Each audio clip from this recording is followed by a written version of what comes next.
Hi together, this is Sonja from Austria. Today was the first day of our marathon 260 and we got some homework to do. So I created a book. Here you are.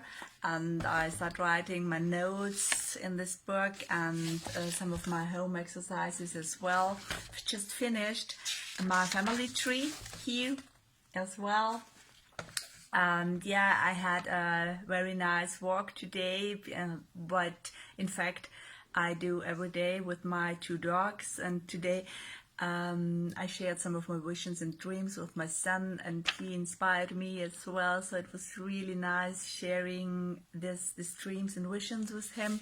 And yeah, we have to sign this marathon obligations as well, and as you see, the quality of the printing is not that good because my son was very busy with printing the last days. So well, I signed it anyway and I will upload it anyway, but maybe I have to print it again tomorrow. Anyhow, I'm really excited. I'm looking forward to the next days of this awesome program to come, and see you all again. Bye.